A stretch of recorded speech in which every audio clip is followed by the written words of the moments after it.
Local 4 News starts now with a forewarned weather alert.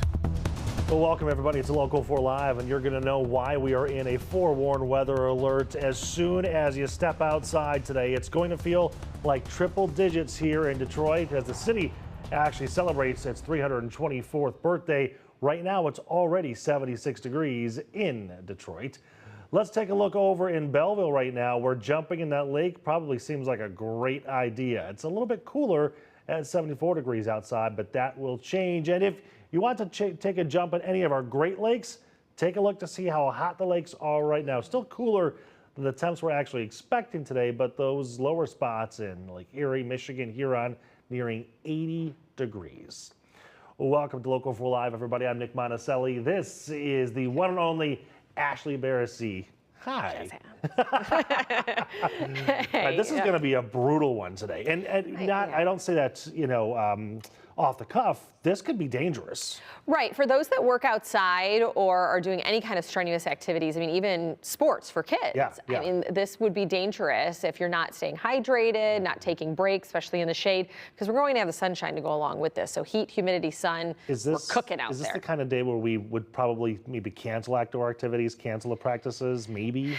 Possibly. Okay. Yeah. I mean, it's cuspy, I would definitely say. I mean, yesterday my son had baseball for an hour, and I mean, he was red and sweaty, and and kids are resilient, but I mean, the heat does affect them differently. So heat advisory starts at 11 o'clock today, and we're going to take that until 8 o'clock this evening. Now, this is issued from the National Weather Service. Our forewarned weather team has issued an alert mainly because of that heat, but also because we have storm potential later on today. So let's out of the gate talk temperatures, since that's the main headline, where highs that are forecasted today are in white on your screen there.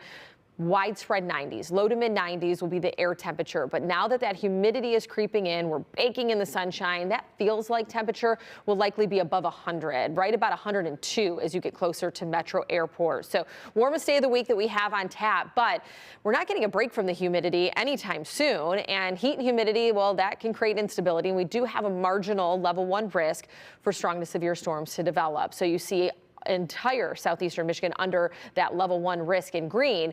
Now, the primary threats would be damaging wind gusts and flooding, because we could get downpours that produce a quick 1 to 2 inches of rain, short amount of time, so that leads to standing water. But what I want to say is that widespread green almost makes it seem like this is a widespread event. That's not the case. These will be isolated storms potentially that develop, but they could pop anywhere within southeastern Michigan. So another live look outside, where actually downtown is now at 77, 70 in Ann Arbor, 74 in Pontiac, 75 in Monroe. But as we map out the rest of the day, we do rise to 94, and it will feel like we are above 100. And so heat indices will play a big part in the next several days, even going to the weekend. I saw a thing, I think it was Dr. McGeorge who mentioned that, you have to hydrate even before you go outside, right? If you are feeling thirsty and sweating outside, it's already too late. That's right. Yeah, you don't want to ever get to the point where you feel thirsty. So start drinking water now.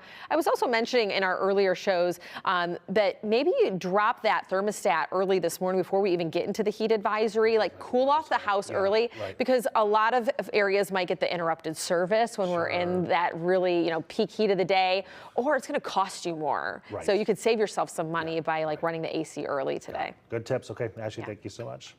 Well, plenty of conversations to have here in the next 2 hours on Local 4 Live. We're going to check back in with Ashley about that dangerous heat here in Michigan and major cities across the Midwest. Plus, we are sitting down with Oakland County Executive Dave Coulter to talk about a whole lot of things. The county's proposed budget is one of them, and how it's looking to help families with housing, food, and social services. Then we are heading to Detroit, where a very special birthday is happening.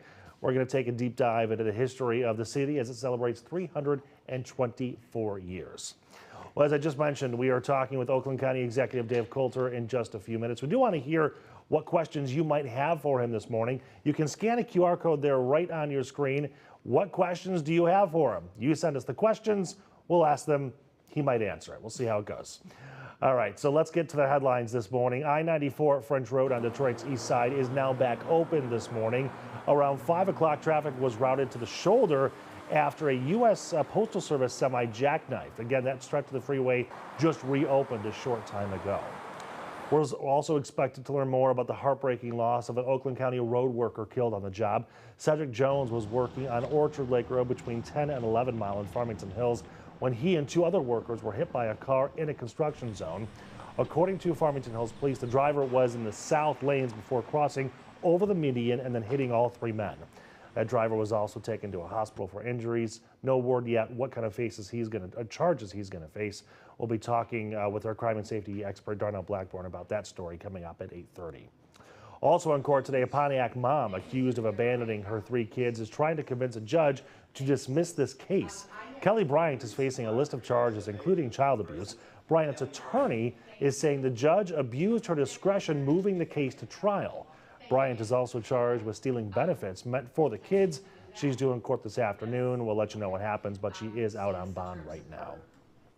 Let's take a live look over in Oakland County this morning, where in just a couple of weeks, the Oakland County Board of Commissioners, they're going to start their hearings about next year's budget, which is a normal thing, happens every single year. The county executive is proposing a $1.08 billion budget for 2026. It's roughly the same as this year's budget. Some of the main points in that budget: money going to help families in the county, including helping them with housing, food, and social services. Budget hearings will begin next month, and everything has to be done by October. That's when that new fiscal year actually begins. The county executive, Dave Coulter, joining me right now here on Local 4 Live. Dave, it seems like the entire top of our show is all Oakland County. Yeah. A lot of things happening over there. Let's just start with your budget, though. $1 billion seems like a lot, but that's pretty normal for your county, isn't it? Yeah, and it's a big county, so we have a big budget. Right. Oakland County is bigger than 9 states. It's a very large place. We do a lot of things, and the budget's about $1 billion. But as you said, it's flat. We're not increasing it very much at all this year, kind of tightening our belts and making sure we get through both the economic storms that are happening and then, cuts from DC and the like. So, well, that's what I want to ask you about, too, is that, how are you able to put together a budget with these economic storms and not really understanding what money is coming from both the feds and the state, because their budget isn't done yet either? It's a part art and part science, right? Okay, we don't know exactly what's going to come, so we try to be conservative about it, cautious about it. We try to make sure we have a really big rainy day fund, which ours is almost $300 million, so plenty of money. That's a lot of rain. We're good then. That's a lot of rain, or a lot of ability to do the rain. And it's a lot of work. My budget team works on this budget all year long. It's not the sexiest thing that government does, but I think it's one of the most important. It really shows what our strategies are, what we care about, what we're going to invest in, and how we're going to proceed. So it's a really important thing that we do every year, and I'm really proud of our budget team for working on it all year long. Yeah. Looking at some of the articles that were written about this, it sounds like some of your highlights are affordable housing, more vaccines, protective vests for the sheriff's department for, I forget what division was it? The sheriff's department, the deputies, yes. And then a 4% raise for non-union employees. Yes. Can you dive into affordable housing? What does that look like? When I became county executive 6 years ago now next month, we had no real strategy or plan around affordable housing, and it's become a really important issue for people. If you're in the middle class or lower middle class, it's really expensive to live in Oakland County. But we need people of all income abilities there to work there and be there. And so we invested, when we got our COVID money a couple of years ago, $20 million into a housing trust fund so that we could incentivize developers to add affordable units.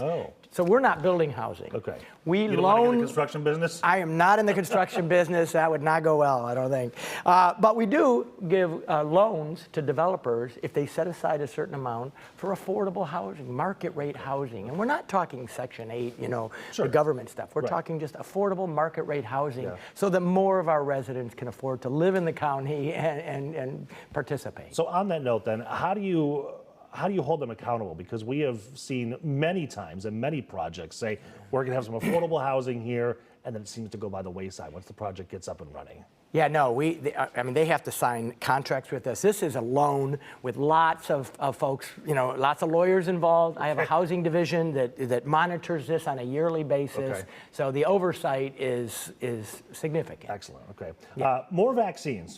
What does that mean? What are you doing there? Well, one of the ways that we've been getting cut from DC is in the health department. They've taken a couple of cuts. We've lost nurses in our health division. We've also been scaled back on the monies that we get to provide vaccines. One of the things that a public health department does is give childhood vaccines and back to school vaccines and the like.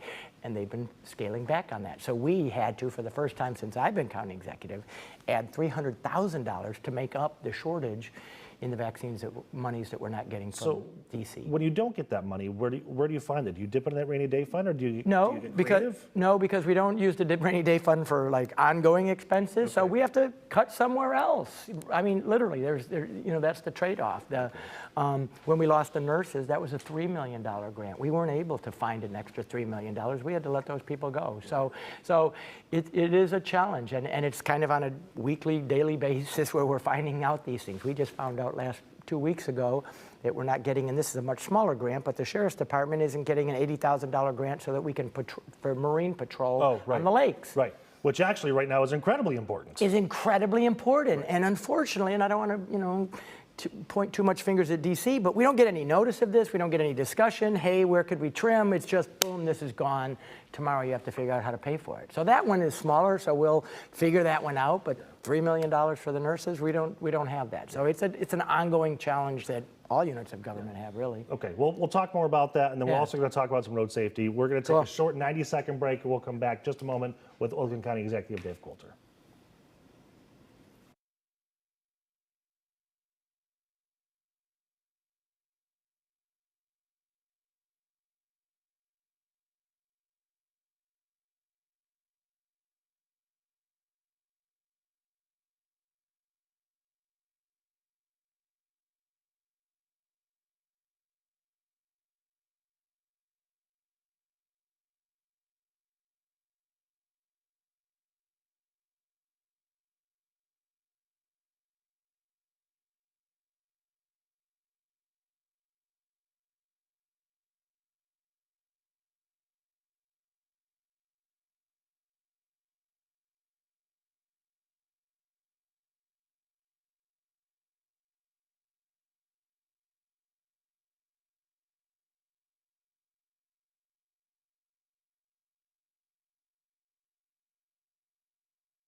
Welcome back to Local 4 Live, everybody. Still joined here with Oakland County Executive Dave Coulter. We talked about this $3 million loss. It was a grant that you had got, funding nurses, particularly in nursing homes, That's right? Where they were working in the nursing homes. So what do you do when you lose $3 million? You have to lay off nurses? Yeah. So how do you? the next day, and that was part of the problem. We got notified on Monday, and they said, call them because this grant stops now, so they can't come to work tomorrow. So then what happens to the patients in the nursing homes themselves? Well, they were nurses that worked with nursing homes to prevent the spread of communicable diseases. Okay. So they weren't the bedside nurses. I see. They were working with management and other nurses. But still, stopping the spread of disease is a pretty important job. It is to me, and I'll be honest, I had a press conference to try to bring attention to this issue, but these days it's really hard to break through all the other things that are happening, and it barely got any attention, and we just lost the nurses, and now we're scrambling. Do you feel like you have no recourse, nowhere to go, nobody to talk to at the federal level when you're trying to get some at least understanding on where this money is going and why you're not getting it anymore? Unfortunately, yeah. There's no one there's no one attached to these grants. This I think comes out of the Doge group there, but I don't know Elon Musk. He's not there anymore. Right. I don't have a direct line to someone there to say, "Are you sure this is what you meant to do? This is really what it's doing." That kind of relationship, which honestly has always kind of existed between local and state and federal government. We kind of work together. Right. That's not the same. I do want to transition here and spend some time talking about what happened yesterday in Farmington Hills with that road worker. Just a horrible situation. We've seen it so many times here in Metro Detroit. Yeah. What goes through your mind when you hear that a road worker, not just injured, but killed while working alongside? You know, it was devastating to hear that yesterday. To get that phone call, the first thing I think about is their family, and then also their coworkers that are on the site with them and may have witnessed it. it's just devastating. And it's just a reminder, and we don't know exactly what happened in this case, why she went over the center line, but it's just a reminder to please slow down in construction zones. These folks do everything they can to try to keep themselves safe, but they can't prepare for this. They need us to be mindful, slow down, remember that there's families and friends and loved ones involved, and just devastating. Well, and you say slow down, and there's been some reports, and it hasn't been confirmed yet, but we've heard this driver may have been going in excess of 100 miles an hour. When you hear things like that, maybe it was a medical issue. We don't know. We don't know. Right? So but there's still got to be some level of frustration because this keeps happening. And if that is true, my heartbreak will turn to anger. I mean, there's just no excuse, especially in a construction zone. You just can't do that. That's why the fines are so high. That's why the penalties are what they are. And yet, almost on a monthly basis, we see somebody getting hurt, and it's or killed in this case. It's just heartbreaking. Is there anything that can be done to make these work zones safer? And I say that understanding that sometimes there is a very difficult fine line between making it even safer, but putting up extra concrete barriers and things sometimes becomes prohibitive for traffic, and it doesn't even work. That's a great question. I called yesterday. This gentleman that died was a member of the Operating Engineers Union. Okay. So I called the union president yesterday just to offer my help and support. And I said, what could have happened? What could we have done at the work site? He said, Dave, we think and talk about this all the time. The work site wasn't the issue in our mind or the employer's mind. It's just we can't control a random person. But he said, in my mind anyway, and this is the union president, the site was safe for all the standards that we talk about. And that means a lot then, because it's the unions that will go after you or the road commission if it wasn't safe. If it wasn't safe, and and I'm not saying, again, the investigation's ongoing. Absolutely. Maybe they'll find out that there was something at the site, but as of yesterday, he said we believe it's just this random person who did something really unfortunate. Okay, I want to transition one more time, kind of a hard turn here with one last question. Oakland County is a thriving, growing community. What do you want people to know about what's on the horizon? What's coming next for Oakland County? I would say a couple of things. Number one, although we don't talk about COVID anymore, but economically, Oakland County is the economic engine of Michigan. It's important for the state that we create jobs and create wealth there, and we're almost fully back from COVID, and so we're very much focused on our economy, making sure that the jobs come back and businesses come. I go on business attraction trips to try to bring more jobs back to Oakland County, and we're doing really, really well at that. So that will continue to be a focus of ours, not because it's just important for Oakland County, but also for the state. Right. A project that I'm really excited about is we bought an office tower in downtown Pontiac, and we're literally moving my office and 700 employees back to downtown Pontiac. Downtown Pontiac has seen a lot of disinvestment over the years, but I am very optimistic it's our county seat. I'm very optimistic about the potential there, and we are going to be part of the renaissance of downtown Pontiac, and the demolition of the Phoenix Center has already underway. It's 2 months ahead of schedule. I'm excited about that. And within 2 years, we will move 700 employees, including myself, back to downtown Pontiac, and I'm pretty excited. Need some TLC down there for sure. They do. Yeah, okay. Dave, thank you very much for coming in. Always. Appreciate your time today. We'll have you again next month. How's that sound? Love it. Love it. Right. We'll be come back here in 90 seconds. A check on that forecast with our meteorologist, Ashley Barrissey. We'll take a live look outside in Chicago right now. She's talking about dangerous heat in the Midwest all throughout this area and when we could see some storms right here in Metro Detroit.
Welcome back, everybody. It's a Local 4 Live. Let's take a live look outside at downtown Detroit and Chicago this morning. Both areas facing dangerously hot temperatures. This is the second day of these hot temps in the Chicago area, with temperatures there nearing 110 degrees. Here in Detroit, we are expecting a similar fate.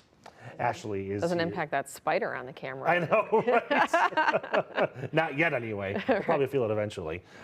So, Chicago is feeling it now, but it's Right. kind of moving its way towards us. Yeah, all that shifting our way. I mean, yesterday our regional map had heat alerts all the way from Minneapolis down to the Gulf, and that's shifting a little bit eastward for today. So here we are with a heat advisory that's been issued, but not quite in effect. It goes into effect at 11 a.m. This is the hottest day of the week today. We're pairing it with oppressive humidity, and that's why we're looking at a forewarned weather alert for today because of the high heat and humidity. But I have to mention that when it comes to the humidity, there's little relief in sight. I mean, it might take us a full week to get drier air to build back in.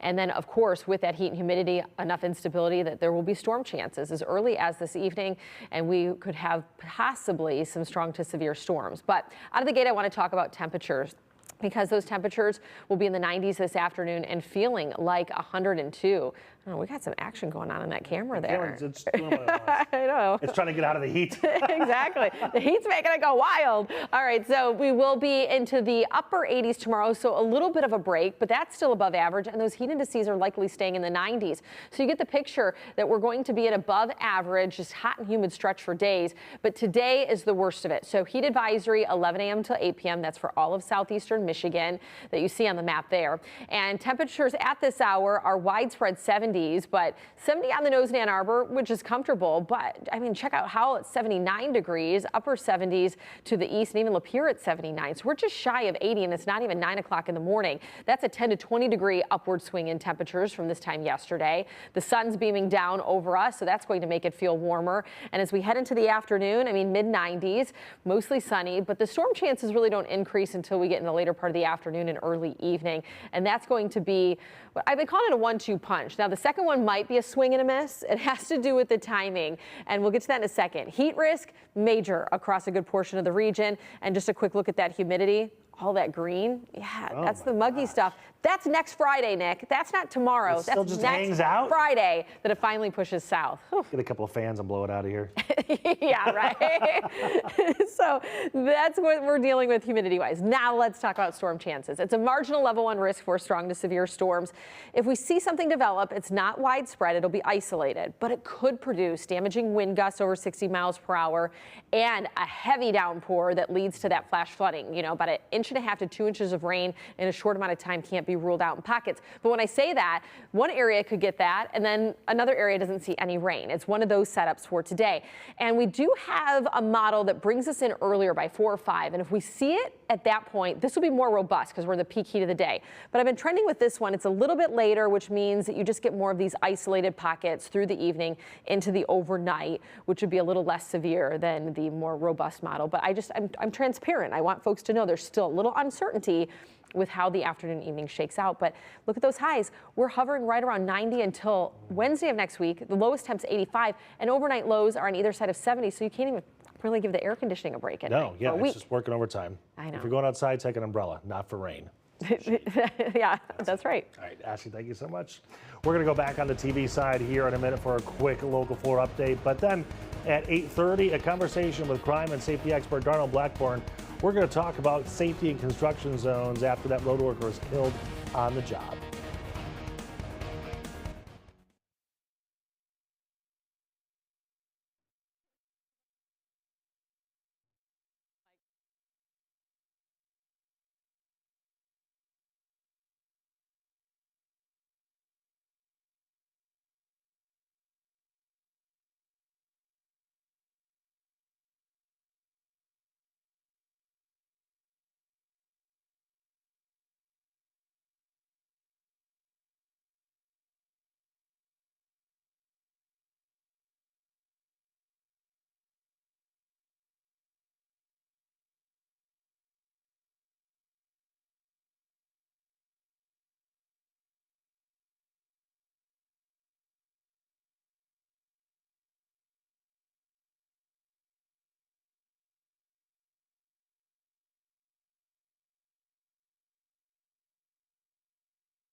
Good morning, everybody. I'm Nick Monticelli. A Pontiac mom charged with child abuse will be in court today. Kelly Bryant is accused of leaving her kids to live alone for years.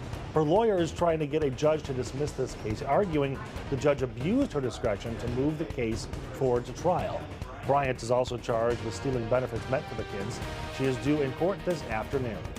Well, if you're on the TV side of things, you should switch over to Local 4 Plus right now and click on Detroit.com for another 90 minutes of conversations on Local 4 Live.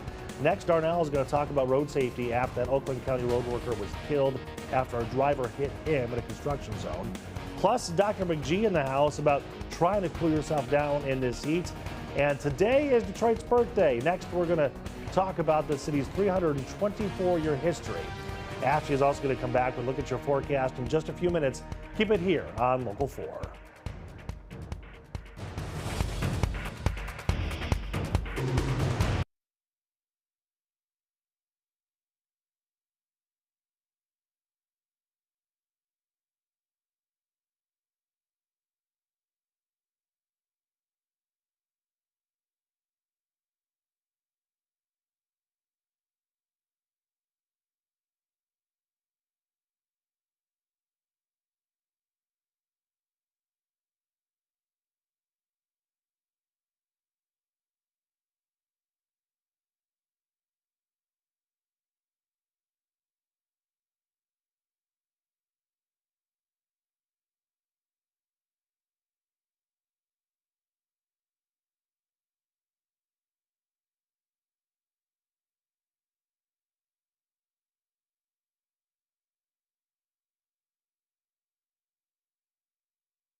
Local 4 News starts now with a forewarned weather alert. Well, welcome back to Local 4 Live. More conversations happening in the next 90 minutes, but the main topic, of course, is the weather today. Let's take a live look outside at Mount Clemens, where the temps are already creeping into the high 70s, and it's only 8:30 in the morning. In fact, it's 8:30 right now. There it is. Also, let's take a look at Cleveland. Temps in Ohio also expected to be in the high 90s today, with it feeling like triple digits. Ashley will be here in just a few minutes to break down all of the dangerous heat. Well, let's take a look at headlines this morning. We're going to start with a live look at the stock futures board. The S&P 500 and NASDAQ both looking pretty strong, but the Dow is trending down right now. This all comes as big tech companies report a mixed bag of earnings on Wednesday. Investors once again turning their attention to the ongoing back and forth between President Trump and the Federal Reserve. The president is visiting the Federal Reserve later today. It's the first time in nearly 20 years an American president will make an official trip to the central bank. We'll see what happens with the markets during that visit. Let's head over to Washington, D.C. That's where the outcry for the release of Justice Department files related to Jeffrey Epstein, it's growing louder. Many GOP lawmakers now acknowledging the uproar over the files is not going to die down anytime soon. This comes amid reports that Attorney General Pamela Bondi told President Trump his name appeared in the documents related to the Epstein case. It's not clear how significant those references to Trump are in the files. Meanwhile, in a surprise move, a House Oversight Subcommittee voted Wednesday to subpoena the Department of Justice for access to the Epstein files. And House Oversight Chair James Comer subpoenaed Jeffrey Epstein's former associate, Ghislaine Maxwell. She is set to be deposed in prison on August 11th. Well, there was a battle brewing between Detroit Thermal and residents living in Lafayette Park. We told you how the city's Historic District Commission approved the heating system project near the Myers condominium complex earlier this month. However, a Wayne County judge issued a temporary restraining order on about a week ago on July 14th. Shante Passmore has more on how the fight is heading back to court. Hey there, the legal saga continues. Detroit Thermal says the clock is ticking to make sure that hundreds of people living in this building will have heat before winter. And right now, residents are divided on what's the best way to move forward. Back in court, this time Detroit Thermal asking a judge to lift the temporary restraining order against the utility company. Some folks living at 1300 Lafayette East Co-op say they hope the court will rule in favor of Detroit Thermal. I love this neighborhood. Beautiful trees, but we need heat. We really need heat bad.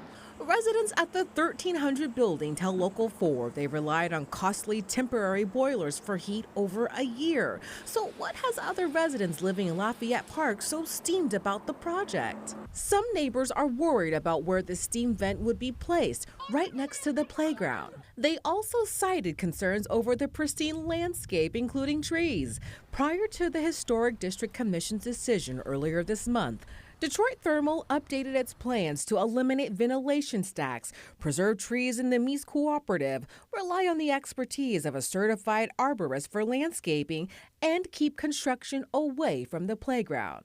As the property owners, the impact of the project is exclusively detrimental to our property and to the National Historic Landmark. But at a recent public meeting, neighbors say the company failed to give them a seat at the table, something Detroit Thermal denies. It said in a newly released statement, despite the misinformed protests of some of their neighbors, there is no other route, there is no other alternative, there is no more time.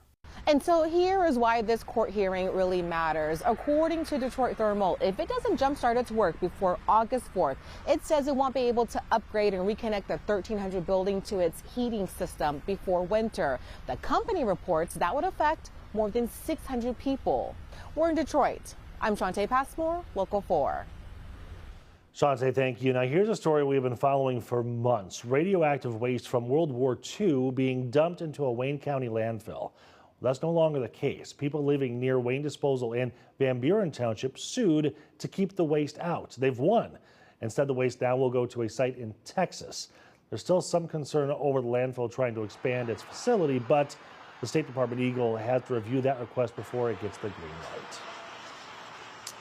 Well, the family of an Oakland County road worker is left heartbroken after he was killed on the job. 43-year-old Cedric Jones lost his life while working in a construction zone in Farmington Hills. The father of 6 was on Orchard Lake Road between 10 and 11 Mile when a car ran into him and 2 other workers. We talked to his family last night. They say it is hard to believe Cedric is gone. He was a loving father. He would take care of his children, his daughters and his sons. They loved him as well. He will be missed for the laughter, the times that we would come together as family. One thing I can say about him, he was a hard worker. That's one thing I can appreciate. He loved his family and he took care of his family. Well, the 2 other men hit are currently in the hospital with some pretty serious injuries. The driver also in the hospital with injuries. No word yet what charges could come down. Well, joining me here on Local 4 Live is our crime and safety expert, Darnell Blackburn, to talk more about construction zones and the workers that are out there. You know, we do not know what happened just yet. We know the car crossed the median. Some reports say in excess of 100 miles per hour. Nothing confirmed yet from police yet. And we still don't know if there's going to be charges. So this could be a horrible act. This could be a medical incident for the driver, and we don't know it yet. But it's still a very difficult conversation because these road workers, it seems like they're risking their lives every single day they're out there. They are, Nick. And I can tell you as a former police officer, One of the most unnerving things is to work patrol or to have to patrol an accident on the freeway. You know, let alone a construction zone. So just speaking from that perspective, I mean, you're just so vulnerable in these positions. And again, we don't know what happened here, but really the key thing to take away is that if you're approaching a construction zone, just slow down. Just slow down because you never know who's there. You don't know if people are working in that construction zone sometimes or not, so you get right on it. So if you see those signs, the Michigan Department of Transportation, they do a great job of marking these areas. And one thing that was noted is that as the Oakland County Executive just said, you know, this was highly marked. It was a very visible area. So. It's a tragic situation, but we have to have drivers slow down when they get there. You know, it's one of those things. I don't think anybody likes construction, except for maybe the workers that are benefiting from it, and then us once the roads are finally done. Yeah, and right? the traffic reporter who keeps job security because of it. Yes. Yeah, right.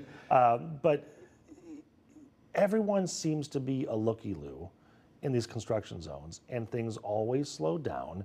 Nobody is really paying enough attention, and sometimes, more often than not, they're going far too fast through these zones. Yeah, again, slowing down is the key, and also, I mean, you know, sometimes they're not marked as well, or sometimes, again, maybe you're not paying attention as you should be.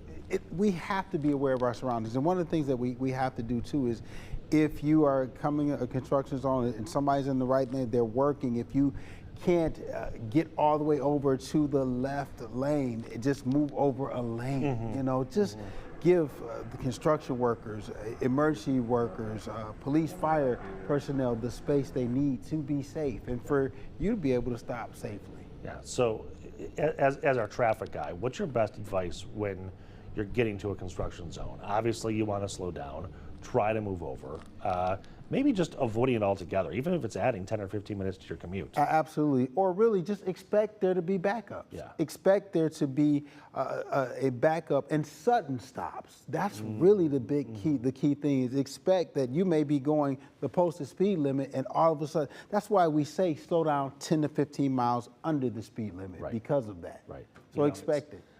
We don't really talk about it until it happens and we have a horrific crash like this. But just slowing down and maybe a 10 to 15 minute delay on your commute, we're talking about you just being late to work versus somebody not going home at all. Absolutely. So give yourself extra time. You know, this is construction season. It's summertime. Well, it's always. Here in Michigan, right? I call them the unofficial state barrels, the orange, the barrel of state flowers, the orange barrels. But this is construction season, so anticipate that you need to leave earlier, just like you leave early for a winter if there's a bad storm. Leave earlier, especially if you're traveling a different route, because barrels are all over the place here in Michigan. So anticipate it, leave early, slow down, key things. Yeah. All right, Darnell, thanks so much, man. Appreciate your insight into this. Let's take a live look over Detroit right now. We're celebrating the city's birthday when we come back. We're going to give you a history lesson dating back to July 1701. Pretty close to Darnell's birthday. Hey. Right? That's when Detroit was born with a fur trading and military post to protect the fur trade along the Detroit River.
Welcome back to Local 4 Live, everybody. A live look at the skyline of Detroit, thanks to our friends over in Windsor. Now, a very happy birthday is in order for Detroit. The city today is 324 years old. So let's take a little journey through time and explore the amazing history of Detroit, shall we? It all started July 24th, 1701. That's when a French explorer, Antoine de la Mothe Cadillac, founded Fort Pontchartrain to Detroit, a fur trading and military post to protect the fur trade along the Detroit River. Now, throughout the 1700s, the area was a hot spot for battles between the French and the Native American allies and the English and the Iroquois Confederacy. And by 1760, the British took over the fort. After the Revolutionary War, American settlers started moving in, with Detroit becoming a gateway to the West. That came to a halt, though, in 1805 when a huge fire destroyed much of the city. The city rebuilt, and by the later 1800s, Detroit grew into a busy commercial and industrial city, thanks to the Great Lakes and westward expansion. Fast forward to the 1900s now, Detroit becomes a world-class industrial powerhouse fueled by the auto industry and immigration. By 1920, Detroit was the fourth largest city in the United States. Detroit also became a town of importance during World War II. It was known as the Arsenal of Democracy. Then, by the 1960s, it became a center of the civil rights movement. Plus, it brought music like Motown sound and even techno. Well, tough times came as we turned into a new century, though, and then the city filed for bankruptcy in 2013. But today, Detroit's coming back stronger than ever with billions of dollars of investments into the city, and it's now the fastest growing city in Michigan. So today, the 313 is celebrating its 324th birthday and throwing a big party to honor the city. Yesterday on Live at the D, the organizer talked about the event and the party and the significance of it all. So, Ali, why was it important to make this event a true celebration for all ages and backgrounds? Well, we were founded July 24th. It's the middle of the summer. We have all these other festivals. What about celebrating our city's birthday or founding date while using our flag to raise awareness to the meaning of our city? I agree. Yeah. I agree. You got to know your history before you even know where you are in the present day. And that's important to have that pride as the foundation. Yes. Now, Mel, you're hitting the stage for the city's birthday. How excited are you to perform in front of a hometown crowd like this? I am, but Detroit be nice to me, okay? Because Detroit is hard on people. They boo! So Detroit, I'm letting you know ahead of time. I will be there. Be on your best behavior. It's like the Apollo. Thank you, okay? So I was going to ask, what can people expect from your set? But I'm going to answer for you. This girl is going to crush it. If you have not seen her perform, you're going to get slayed. Yeah. You're going to sit back, you're going to laugh, you're going to celebrate the flag. Hearn, I got you. Thank you. Yeah. Starting at noon in the spirits of Detroit Plaza at 3:13 p.m. Exactly. Get it? The city's flag will be raised. There's also going to be cake and music, as you saw there, comedians, food trucks. What more could you want? It's all free and open to all ages until 4 o'clock this afternoon. Well, we're going to head north this morning, take a live look at Lake Huron from Mackinac Island.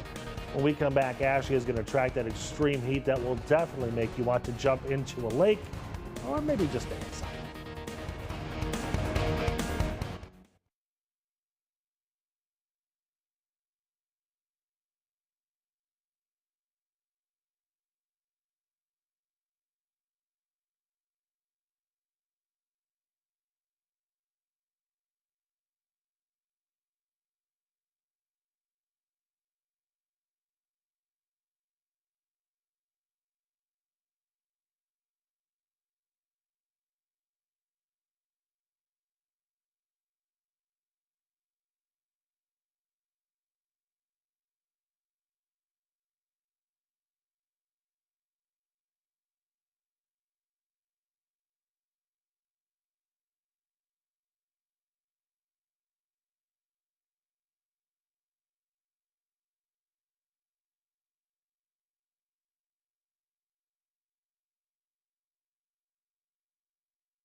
Welcome back, everybody. A live look over in Belleville this morning. The temps there are starting to rise across the lake and in Metro Detroit.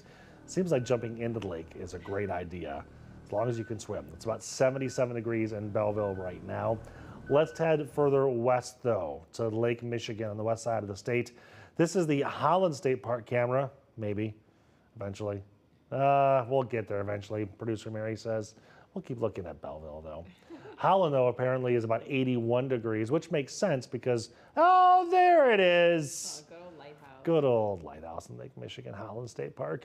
Okay, so as we said earlier at the beginning of the show, you're watching this heat wave move from west to east. So we know, Chicago, obviously, Holland, Grand Haven, Muskegon, Grand Rapids, they're going to see it probably now. When do we get it? Really about an hour or so, 2 hours? I mean, we're just going to continue to tick upward. I mean, by the time we get past the lunch hour, it's like, whew, we're in the 90s and feeling warmer than that. So, yeah, I mean, right now when we're talking 70s in Belleville, I'm going to gamble to say that the water temperature in that lake is warmer than what the air temperature is right now. Some of these inland lakes are definitely well into the 80s with the water temps. But hey, I mean, it'll feel refreshing, though, this afternoon when we're in the 90s and feeling like 100. And so that's a live look once again at the lake in Belleville. High temperatures compared to what it feels like out there. This afternoon will top out right around 94 and feeling like 102. However, we cool off a hair with some shower chances and a front pushing through going into tomorrow. But I mean, it is ever so slight, still above average, upper 80s tomorrow and feeling like the 90s with the humidity. And that's because we're not shaking the humidity for at least a week.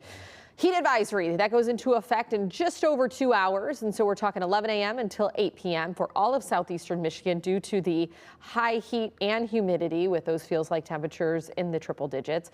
And so we have 70s across the board, 70 right now in Ann Arbor, but actually I stand corrected. Lapeer now at 81. So we did get an update from Lapeer at 81 degrees, but upper 70s for a lot of folks out there on the east side. And then temperature change, 10 to about 15 degrees warmer across the area. Ann Arbor's almost 20 degrees warmer. And this is the trend we've had all morning, and that's going to continue into the afternoon. So a live look at downtown Detroit with your forecast today, right around 94 as mentioned, but feeling warmer, and that heat risk major. So heat exhaustion would be likely if you don't drink enough water and you do strenuous activities outside without taking breaks. And you have to exercise caution today. And that major risk stretches all the way down past Kentucky. So this is a regional thing, and that humidity, same thing. All that green is moisture, and so we don't get a drier air mass building in until Friday of next week. That's not tomorrow, folks. That's next Friday. So it's going to be a muggy stretch. It'll be a warmer than average stretch as well. And then with heat and humidity, you always have a little more instability. So we are tracking the chance for some stronger to severe storms this afternoon. Now, there are several factors that are going to play out here. And if we start to see this move in a little earlier, peak heat of the day, those storms could be a bit more robust. But if it pushes in later evening, which some models are hinting at, then I think that this is a very isolated event. But all of us have at least the chance of seeing damaging wind gusts or a heavy downpour that leads to some localized flooding. But it's likely going to be into the evening. This model picking it up closer to about 8, 9 o'clock, but we do have other models that bring it in as early as 4. An overall window would be about 2 p.m. to midnight. So I know that's really broad. I'm trying to pinpoint it as best as possible with the data that we have right now, but there are just a lot of factors that have to play out even in the upper atmosphere as the day progresses.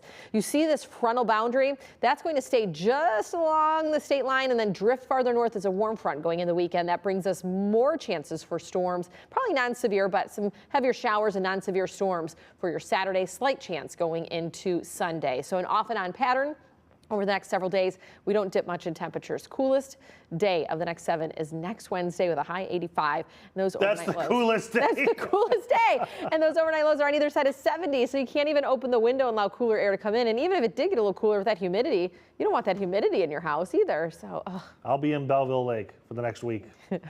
Show will be live from there. The question is it like scuba gear? Is it? No. Scuba gear? No. Well, I don't know. I mean, you showed up to the one event in jeans. It's pool floaty with a couple of cup holders. Oh, okay. All right. We get like the floaty to put the actual cooler in and let it float with you. Oh. Kind of how like people like tube down the river with like a float. Yeah. I'm all in. Ashley's done this before. For the first time at this Lions training camp, we get to hear from the new Lions defensive coordinator, who he says took a huge leap this offseason and is a totally different player.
Welcome back, everybody. After a day off, the Lions are back at training camp this morning, and we're finally getting to hear from the coordinators for the first time this camp. The new defensive coordinator, Kelvin Shepard, just finished speaking.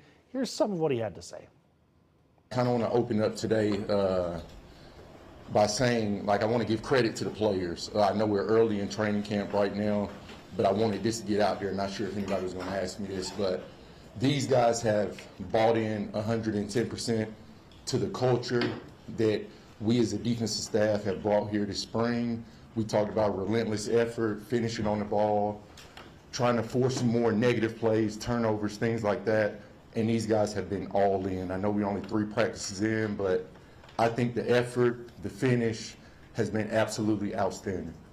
To go with that, I think it was Monday. 7-on-7 is designed for offensive success, right? Yep. And I think there was a 7-on-7 drill Monday where you guys pretty much dominated the drill as a defense. Just where are you at with your secondary and your linebacker group, your back 7? You're really comfortable with where they are kind of to start camp? I know there's a lot of work still to be done, but it seems like they're maybe a little bit ahead of the curve. Yeah, I believe that's the strength of not only the defense, but that's one of the deepest spots on the team when you talk about our secondary and the corner position. And that's going to be a luxury to us this season as far as moving people around, being able to create different matchups that we want to dictate, not what the offense is trying to dictate. And these guys are growing. Terrion Arnold took a huge leap, in my opinion, this offseason. He progressed during his rookie year, but he's come in not only this offseason, but this training camp looking like a different guy. His body's more developed, but also from the neck up, the mental aspect of the game. He's seeing it faster. He's feeling the routes faster. So that's a guy I've already seen a leap in.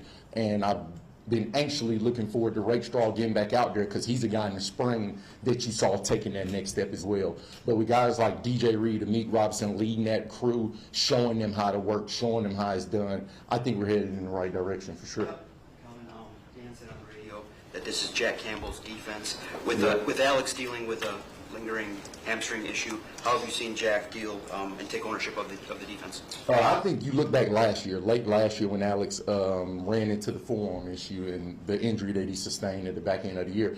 I think you started to see it there. Jack's a big physical presence in the huddle and on the field, and guys feel him. And I think he started to take over that level of accountability this spring with Alex being out away with his family or whatnot, dealing with his deal. I think you saw Jack step forward. And, I've had the honor of coaching Jack since he was drafted. So Jack's a player out of everybody. He's never had any other voice in his head. He knows what I'm thinking. We're in lockstep with one another, and we spend a lot of time together, quite frankly. And I wanted to open up that healthy kind of door of communication, let them know this is your system, because you have to give ownership to the players out there, just like coaches on the coaching staff have to give ownership to their coaches. So guys feel like we're all in this together. When you're just barking, preaching, do this, do that at someone, that stuff gets old after a while. You have to give people a pedestal to go out and make it their own, and he's done that, and he's taking accountability. Last practice we watched, Shep was third down, so maybe it kind of lent itself to it, but a ton of blitzes, and we just saw your guys coming from every angle imaginable and pressured the QBs. We know AG blitzed a lot. What is your kind of just philosophy of blitzing? What do you, how much do you feel that's important to what you're about? It's very important. We're going to be aggressive. I think guys that's been around here since I came here know I'm an aggressive guy. My mentality is to get after you, play in and play out, but also you got to be calculated. It has to be a why behind it, but more importantly, the players have to understand the whys behind it, why I'm asking them to do certain things. We got to make it all look the same. Pre-snap looks versus post-snap reads and things like that. And like I said, these guys have bought in, so the more they can handle, the more we'll do. Well, Hobie Artigue is at training camp this morning, so keep an eye out for his reports all day here on Local 4. Well, coming up at 9 o'clock on Local 4 Live, it's the mystery that's haunted Metro Detroit for 50 years. What happened to Jimmy Hoffa? There's new theory on who killed him. And did you know one of the best ways to cool yourself off? Get ready, Director Michelle. Smear the sweat around. Doc McGee has some expert tips. She's saying gross. Then, are you driving one of the most stolen cars in Michigan? We're going to show you the list of top 5, and they all come from the same automaker. We'll be back in just a minute.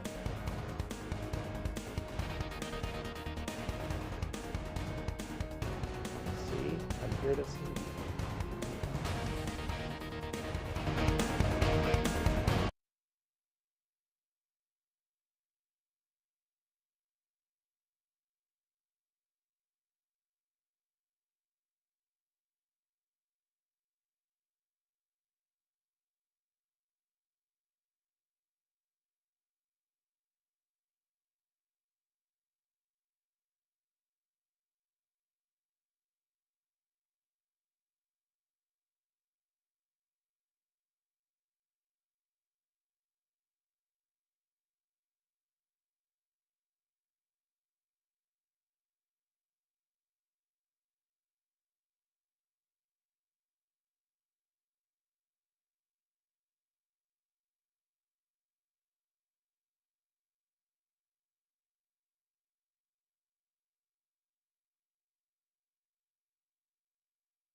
Local 4 News starts now with a forewarned weather alert.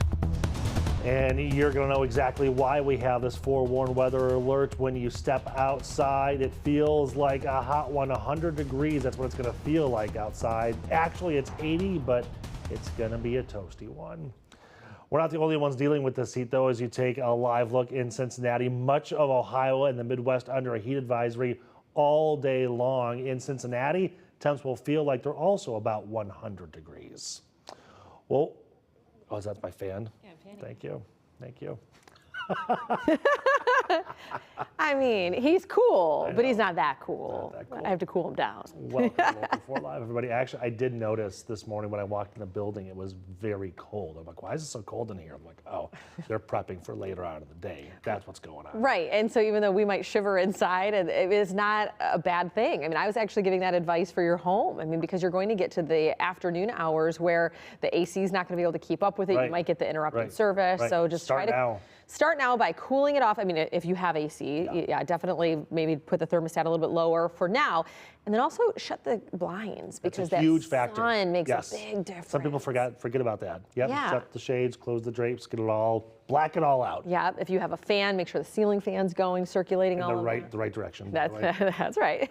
So yeah, it's a hot one, folks, and I get it. It's the end of July, early August. Like, I mean, this shouldn't come as a shock by any means.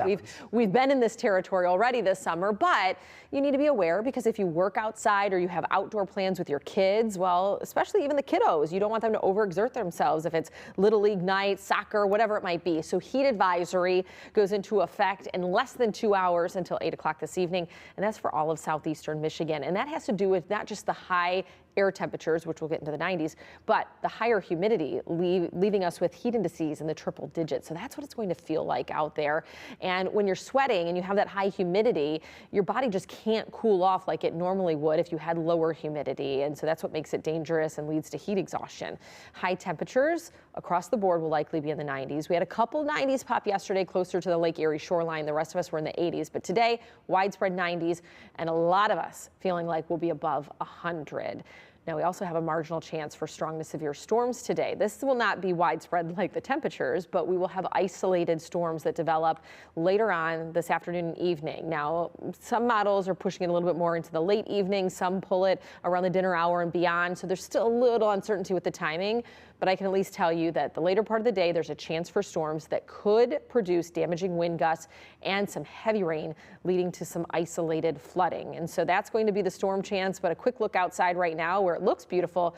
But just wanted to point out, since we joined you, now we're in the 80s, so it's going upward pretty quickly, and we'll be in the 90s before you know it. Okay. You're right, though. It's July, almost August. We should be used to this. I don't know if you ever really get used to it, but it just, like I said, shouldn't be a surprise. Right. Yeah. That's fair. Okay. Thanks, Ash. Well, when it is hot outside, it can lead to heat exhaustion or a heat stroke. And Dr. Frank McGeorge is an ER doctor and sees this type of thing at the hospital. He talked with Brian Sherman about techniques that doctors use in the ER to help in the heat. Hi there, everybody. We are talking the extreme heat once again, our next heat wave moving into southeastern Michigan. And with that comes a lot of problems that could happen if we're going to be spending a lot of time outside in the heat. Joining me to talk more about it, our own Dr. Frank McGeorge. Yeah. Dr. McGeorge, thanks so much for joining me. Of course. So not our first heat wave this year. And I remember back to the first one, 5 days right when summer started. You joined us by phone on Sunday morning because you had just gotten out of the emergency department. And we weren't even 24 hours into the heat wave, and you said you were already seeing problems. So in my mind as a meteorologist, kind of gives a little more, oomph to what we're saying here and why this discussion on what we should do when it gets this hot is ever so important. Oh, sure. So the first heat wave usually carries some significance because people's bodies haven't acclimatized or gotten used to it. Mm-hmm. Our bodies normally change certain things like the way we sweat, the way we even behave, actually, but there are physiologic changes that occur. So the first heat wave can be particularly dangerous, but when we have these long gaps between heat waves, later on, you can still face some significant problems like we probably will tomorrow. And with this, it's not just spending time outdoors, it's making sure you're prepared for all of this because we've got a lot of people who work outside. We were talking with Karen Drew and some of the people in the newsroom earlier. Schools are getting outside now because we're getting into the summer practice window for fall sports. there's a lot to keep in mind on what we should be prepared for. So the big thing, obviously, we've talked about heat exhaustion. Right. Why is it important, and what are some of the signs of heat exhaustion? So, heat illness is kind of a spectrum. So people can initially just feel crummy because of the heat. So you feel, flu-like almost. Your body is achy, you're tired, you're sort of just, a little extra fatigue, maybe a little bit of a headache. Those are sort of the earlier signs of heat exhaustion. Now it can get a lot worse, actually. So as you become more dehydrated, you can develop heat cramps and some other illnesses. But heat exhaustion is kind of a vague general term for that initial, basically really icky feeling when the heat is starting to get to you and you're getting a little dehydrated. You're maybe getting a little bit warm. Your body's starting to warm up. You're sweating a little bit more, and your body's just not coping as well as it should. And really the best thing, if you can recognize those symptoms, is to get out of the heat, get into some shade if that's the only thing you can do, drink more liquid. Cool liquids actually do work a little bit better than warmer room temperature liquids, and basically get your body temperature down and cool off. Now, some people that are working outside, they may not have that option. They'll be sweating bullets. If you're sweating bullets, you're getting more dehydrated. So you just need to remember, if you're sweating bullets, if you're soaking your clothes, that is, if you wring it out, there's actually something that would drip out. That is that much fluid that you are losing, not to mention there's what we call insensible losses. So as you're breathing, you're actually breathing out liquid as well. So that's kind of the basic idea of heat exhaustion early on. It's just kind of that punky, weird, icky, flu-like feeling. Let's talk about the body's response to this, more into the science of this. When we get the temperature and the dew point, that gives us our heat index. So we normally say in the dew points, 60 is feeling uncomfortable, 65 is tropical, 70 is stop the ride, I want to get off. Yeah, right. You toss in 90 degrees or better, that's why we're getting into this situation. But our bodies are not able to respond as fast when these numbers get this high. Why? Yeah, so the most effective way that we cool ourselves off is actually through sweat. We evaporate the sweat off. That evaporation cools the skin temperature, and that's what basically cools us off. The thing to remember about that is a couple. First of all, the different parts of your body sweat differently. So there's gland sweat and there's what we would call cooling electrolyte sweat. The sweat that, if you're like sweating like bullets, that is actually not effective sweating. That's just fluid loss. The key is, if you're sweating bullets, you need to actually, it sounds icky maybe, smear that sweat around to create more surface area that can evaporate. That's the main thing. And that's why when the humidity is high, you don't evaporate that sweat off effectively. It just turns into basically bullets that drip off your face. And that is not an effective way to cool. That's just an effective way to get dehydrated. So you really need to make sure that, when you have sweat on yourself, spread it out over as much surface area as possible, and then get it to evaporate by basically fanning yourself and getting it to whiffed off. That's the biggest way to cool yourself. So some of the things we see when we're carrying the fans and we're just trying to cool off that way probably are some of the most effective besides getting into the air conditioning. Absolutely, it works. And the other thing I really should point out, when people are wearing a shirt that is just drenched in sweat, soaking wet, that is also not effective. You should actually remove that soaking wet shirt and put something on that's going to be lighter and that's going to be breathable, because if it's a soaking wet shirt, it's not evaporating, so it's not actually cooling you. So you want to have something on that's light, that's going to allow air to pass through it, that will evaporate more effectively. So that's kind of another interesting thing, like cotton garments that just become drenching wet, not very effective. And we normally say light-colored, loose-fitting clothing. You've mentioned this in the first heat wave. You need to start drinking water and those electrolytes before the heat sets in. So really, it should have been done at least a day or two ago, but even then, a lot of water, no alcohol, things like that when the temperatures soar like this. Yeah, pre-hydrating is actually really important. So if you know you're going to be outside, or you're going to do some strenuous activity where you might be sweating a lot, a couple of hours before you go outside, you actually need to pre-hydrate. Make sure that your tank is full, literally. Your blood system is basically a tank that holds liquid. It's plasma, but in that plasma there's fluid, and you need to make sure that as much of your body has the appropriate level of fluid in it, so that when you do start sweating, you have some reserve to draw that tank down, and then you can refill it as you're getting dehydrated or as you become more dehydrated. If you don't pre-fill that tank and you start off a little behind, once you get out there and you start dropping that tank level, you're just going to get dehydrated that much faster. And basically, the effects are going to be more profound. Let's talk about the kids, though, on that same line here. Those that are out in this heat, in the sports practice and everything, maybe a little more vulnerable because they may not be starting off with that full tank either, and they're not as big as we are as adults, so they need even more attention right now. Well, that's exactly it. You know, basically, I think, you know, most kids underestimate it. They just don't realize that this is a problem. And so it's really incumbent on parents, teachers, whatever, coaches, to tell them they need to prehydrate and make sure that they're on them to drink consistently. Because even though kids are thirsty, they have sort of a, I'm going to say, wishful thinking, where they're just like, oh, it's not that big a deal, I'm not going to worry about it, but they don't realize that they're actually getting further and further behind, and that is putting them at risk. And if anything, you know, if it's a sports event, for example, they're just going to have suboptimal performance. So if they want to do really well out there, they need to make sure that they're staying hydrated and keeping up with their fluid losses. And that's where parents, teachers, coaches come in. And there's one more group we need to talk about here, our elderly friends and neighbors, and those much like myself, as we've been talking about. I have asthma, respiratory illnesses, folks with those, very vulnerable when we get this extreme heat. What should we be doing? What should I be doing right now to make sure I'm not getting, you know, overwhelmed when I'm outside in this heat? You know, a lot of it is kind of the same thing. It's keeping up with fluids. It's cooling yourself when you need to be cooled off.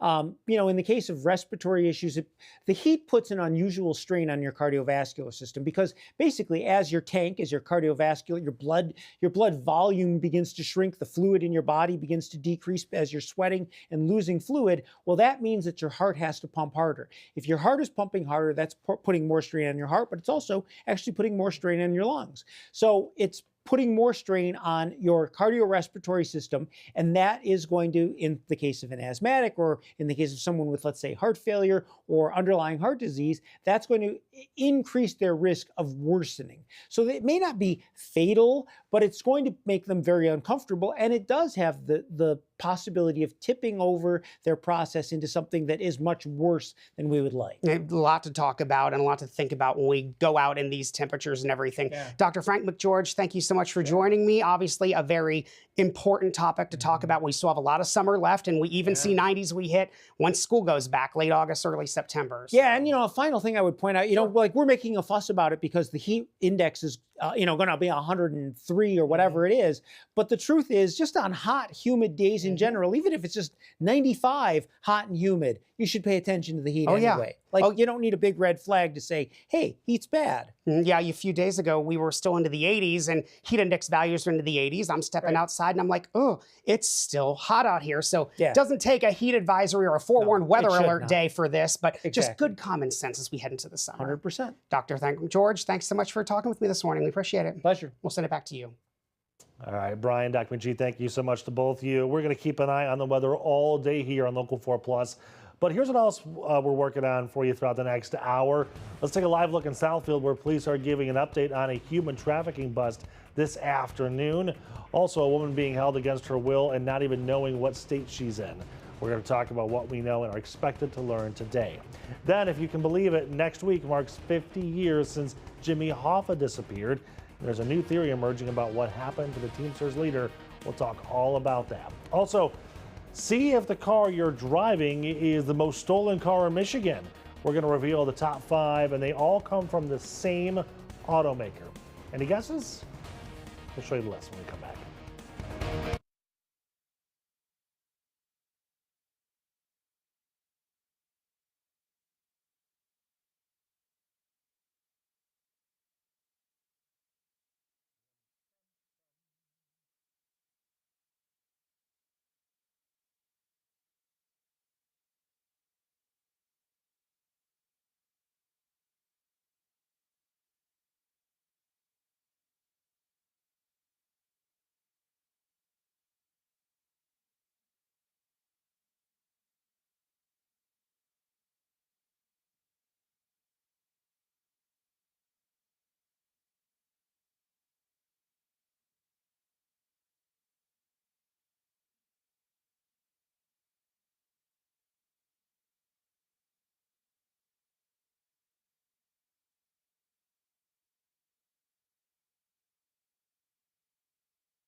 Welcome back to Local 4 Live. Let's take a look at your headlines this morning. I-94 at French Road on Detroit's east side back open now. About 5 o'clock, traffic was routed to the shoulder after being just stopped.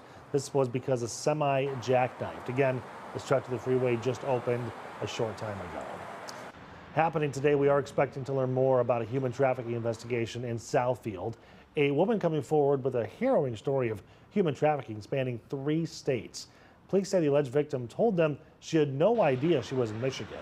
The alleged trafficker, Randolph DeMarcus Lewis, is arraigned on a variety of charges, including running a human trafficking enterprise resulting in injury and commercial sexual activity. The Oakland County prosecutor is going to walk us through the condition of that 21-year-old a little later on. She's given food and shelter, and that's about it.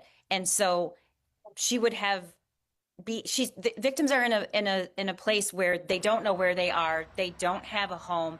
They have nothing in their lives to give them support and their basic needs except this trafficker. Southfield police are giving an update on this at 1 o'clock this afternoon. We're going to bring you that live here on Local 4 Plus at 1 o'clock. Let's take a live look in Washington, D.C. this morning as reports claim President Trump got a warning his name is in documents related to accused sex trafficker Jeffrey Epstein. According to the Wall Street Journal, Attorney General Pam Bondi told the president his name is in the files. It's unclear how he is referenced, and the Trump administration says there's no evidence of wrongdoing. Meanwhile, a House Oversight Committee voted to subpoena the Department of Justice for the files to be released. Convicted former Epstein associate Ghislaine Maxwell is also expected to be deposed in prison on August 11th. Going to Thailand now, where country officials are saying a Cambodian rocket attack on a gas station killed at least 6 people. Thai officials say the rocket struck a gas station early this morning. Social media videos posted by CNN show several people hurt outside of a heavily damaged 7-Eleven store, with smoke off in the background, as you can see. This is coming as tensions rise between Thailand and Cambodia over border conflicts. As of now, there's no word on any response from Thailand. Let's take a live look at St. Louis. When we come back, we're talking temperatures and the massive heat advisory hitting not just Detroit, but several parts of the country.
Welcome back to Local 4 Live. As we've been saying all morning long, we are in a forewarned weather alert day as parts of the Midwest deal with sweltering heat. This is a live look at St. Louis, where today could be one of the hottest days of the year there. Ashley Barrissey is joining me now. Not just there, but we're seeing some of the hottest, at least indices, across much of the Midwest right now. Right. This is impacting millions of people across the region, and even as far south as the Gulf, where there have been some extreme heat warnings down into Louisiana and things like that. So, yeah, I guess enough already down there. No kidding. But we do have that tropical moisture here, so it's going to feel a little more Florida-like. But I tell folks, because they're like, "This is Michigan. We're not in Florida." Well, we're surrounded by the Great Lakes, which that produces moisture, and then there's that thing called corn sweat that we've talked about before. Yes. We're in that season, so we do have humid summers around here. So here we are, the heat and humidity on the rise. So hottest day of the week today, in which we are talking the potential for dangerous heat because air temps are in the 90s, feels like temperatures in the triple digits, and that in part is due to the humidity on the rise as well. And we really have little relief in sight when it comes to the humidity. And then storm chances off and on starting later today, and we're going to take that through Saturday. So a few days it'll be a bumpy ride. ExactTrack 4D showing that system off to our west, so that low right over Wisconsin. But you can see all the lightning that's draping that cold front. Now that could track just south of here as far as that cold front, but there still could be enough instability with the low heat and humidity that you get a few isolated storms that pop as opposed to more of a linear system. So we are being very patient and waiting to see how that kind of pans out throughout the day. But as far as your high temperatures, well, 94 today, feeling like 102. So this is the warmest day of the week, as I mentioned. But I mean, even by falling into the upper 80s doesn't really bring us much relief because that humidity will make it feel like 96 tomorrow. And we will have a lot of days where those heat indices are well into the 90s. So heat advisory goes into effect at 11 a.m. This has been issued for all of southeastern Michigan and is set to lift at 8 o'clock this evening. But even still, you're not opening up the windows tonight. It's still going to be warm. It's still going to be humid. So that temperature at this hour is right around the 80-degree mark. We have risen to about 82 in Howell and Monroe, and we're right at 80 degrees as you take a closer look at Pontiac there, and then 78 at Metro Airport and 77 off in Ann Arbor. So it's been a quick warm-up so far this morning, as Ann Arbor was in the mid-60s this morning when we were on the morning show. So you can see, like, we're close to 80 now there. But temperature change about 5 to 15 degrees warmer across the area from about 9:30 yesterday. So we do have a little bit of filtered sunshine out there, but sun will win out throughout a good chunk of the day. So you want to wear light colored clothes because you'll be cooking in that sun. 94 for that high temperature, but the forewarned weather alert due to the oppressive heat indices, and then also storm potential. Heat risk is major, not just here, but even farther south. And that humidity, this is just a good illustration. The green is all that mugginess out there, and it doesn't go away until Friday of next week. So it's going to be a while that we're dealing with the humidity, and then we'll get a little break just in time for the weekend next weekend. Storm chances. So here's the deal. Marginal risk for severe weather today, but when you see all of southeastern Michigan shaded in green, it's like, oh my gosh, we're going to all have some kind of severe weather. And that's not the case. The ingredients are there, but this is going to be more probably of an isolated event. So some folks could get a downpour leading to the ponding and pooling on the roads, while others might not get a drop of rain. So that's what we're contending with this evening. And still even a little uncertainty with the timeline. Some models pull it in as early as 4. So I want to mention that because I don't want you to get caught off guard. However, there are a couple models that are a little more consistent with this being closer to about 8 o'clock or so. So we're going to overall call it late afternoon, early evening, and then a few of those showers lingering into the overnight.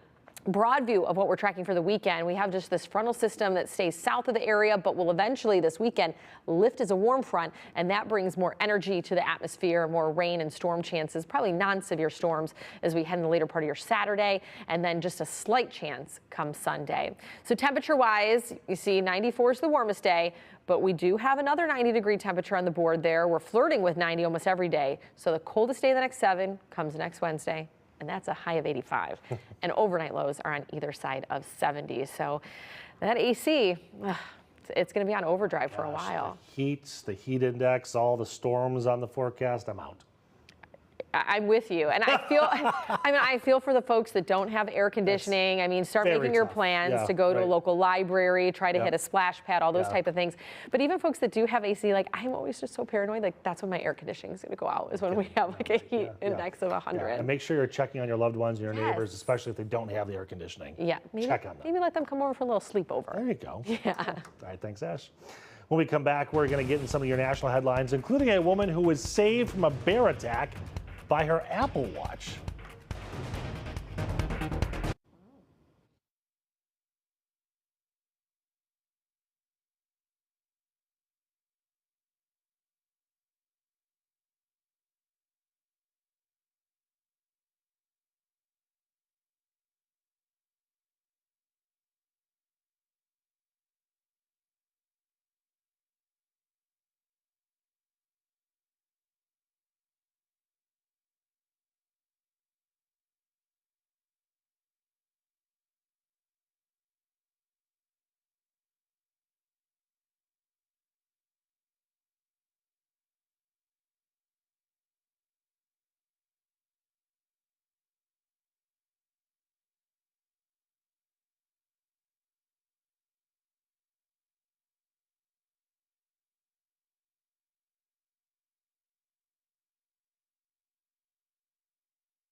Welcome back. In some of your national stories, an Alaskan hiker safe today after having to be rescued from a bear attack.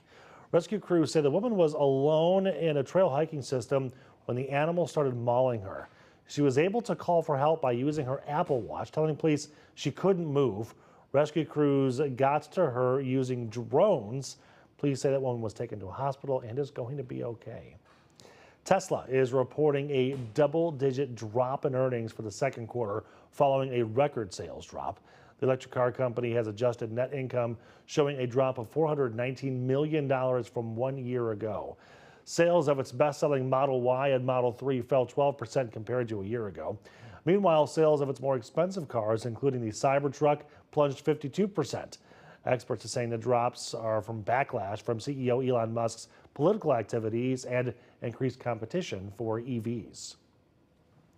Uber is trying to make women feel safer when taking or giving rides. The company is launching Women Preferences that allows women to select rides with female drivers. Women drivers can also request only female passengers. Uber says it heard from requests for the options to make women feel safe and comfortable. The company is testing it here in Detroit, Los Angeles, and in San Francisco. So much more to come here in our next half hour. When we come back, we're going to dive into the case of Jimmy Hoffa. 50 years ago, he disappeared, and now we have a potential answer on what happened to him way back then.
Local 4 News starts now with a forewarned weather alert.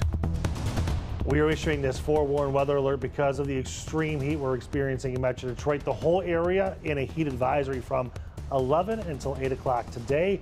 You're looking live in Belleville, where the temperature currently sitting in the mid-70s, climbing to 80s. It's also going to feel like 100 degrees for much of the day as we're looking live in Mount Clemens. There's a chance for some pop-up storms as well. Ashley is going to join us in just a moment to track all of that, literally minute by minute. Well, good morning, everybody. Welcome back to Local 4 Live. I'm Nick Monticelli. We're going to take a live look around the area, starting with the boards right now. Stock market just opening about 60 seconds ago. We'll show you that here in a moment. As you can see, down about 0.69%. It's, again, not a whole lot to see at the beginning. We'll see how this goes, especially with President Trump having a visit to the Federal Reserve today, the actual bank. We're coming off the heels of yesterday's close, a massive win for the Dow, up 507 points, the NASDAQ up 127, and the S&P 500 up 49 points. We'll keep an eye out for any major changes as today goes on. We are expected to learn more about a crash that killed an Oakland County road worker today. Cedric Jones was working on Orchard Lake Road between 10 and 11 Mile in Farmington Hills when he and 2 other workers were hit by a car in the construction zone. Farmington Hills police say the driver was in the south lanes before crossing over the median, hitting all 3 men. The driver was also taken to a hospital for injuries. We don't know, though, what caused the driver to cross that median or if they're going to be facing any charges. Also in court today, a Pontiac mother accused of abandoning her 3 kids is trying to convince a judge to dismiss the case. Kelly Bryant is facing a list of charges, including child abuse. Her attorney is saying the judge abused her discretion moving the case to trial. Bryant is also charged with stealing benefits meant for kids. She's due in court this afternoon, but is out on bond. Well, now to one of the greatest mysteries in Metro Detroit. What happened to Jimmy Hoffa? It is a question that has been asked for decades, many theories behind it. If you can believe it, it's now been 50 years since his disappearance. Hoffa was last seen at a restaurant in Bloomfield Township on July 30th, 1975. Again, so many theories about what happened to the Teamsters leader. Last night, we heard one of them. There was a ticketed event called Hoffa Mystery Solved 50 years later. Former federal prosecutor Richard Covatino, crime writer Scott Bernstein, and former mob soldier Novi Tocco were all on the panel. They claim Hoffa was killed by Detroit mobster Tony Palazzolo. Palazzolo then allegedly bragged about being involved in this while an FBI wire was in place, saying he put Hoffa's body in a meat grinder. It was said in a way, and I heard it, it wasn't lighthearted, it wasn't fun and games. It was a serious statement for a real purpose. Well, sometimes the best way to lie is tell the truth. And knowing Tony, that's exactly what he would do. And the truth is so unimaginable that nobody believes it. And I think that's what happened here. Well, Local 4 is working on a documentary about the anniversary of Hoffa's disappearance, and I'm joined now by photojournalist extraordinaire here at Channel 4, Jeffrey Jewell. He's producing that documentary. First of all, so what happened last night, totally separate event, and the theory about the meat grinder is just one theory of probably hundreds. Yeah, right? It is. It's kind of just the latest. I think what sets this one a little bit apart is that it's three guys who have come together who all had kind of various perspectives on this, and they were able to bring that information together. Kind of piecing little puzzle pieces together that weren't connected previously. Right, exactly. Yeah. So, I think it has some credibility. Has some I'm meat not there, an expert, but good. I see what you did there. That's great. Yeah. Okay, this documentary.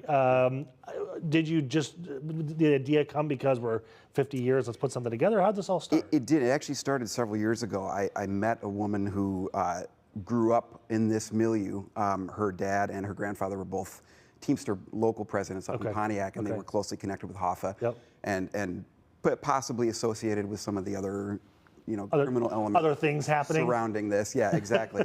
And she turned a lot of her memories into a stand-up act, and I met her and got involved with her, and with that, and through that met her dad, and then got some of these stories on the record, and then it just sort of expanded from there. So as we got closer to the 50th anniversary, it felt like the right time to kind of put this, plus the gentlemen that were in that clip there, we also interviewed all three of them. Yeah, okay. And kind of put all this together. All right, well, we've got kind of like a trailer of the documentary. I want to show that, and then we'll talk more about it. Okay. All right.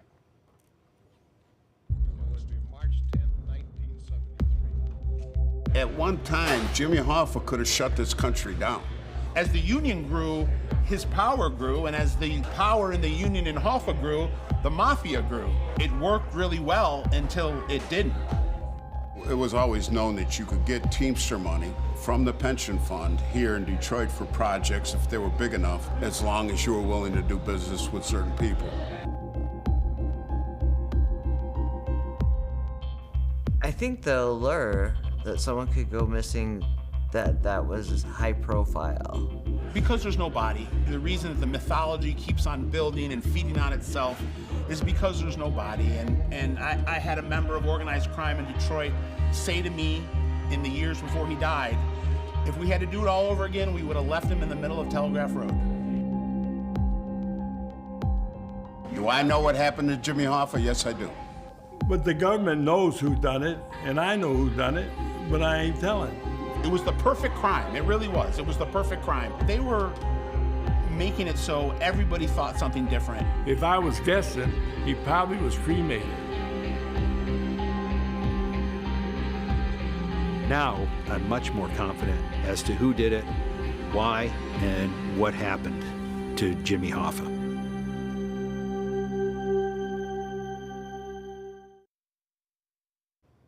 I cannot wait. This looks so good. Are you happy with how it's come together? Yeah, absolutely. Yeah? Yeah, it's great. Yeah. Just to have to talk to some of these people that were closely connected to this, even if some of the stories that we're getting into are sort of only peripherally related, just hanging out with them, hearing their stories. These are people that don't often talk to the media, or share their stories publicly. How did you convince some of these people to sit down and talk to you?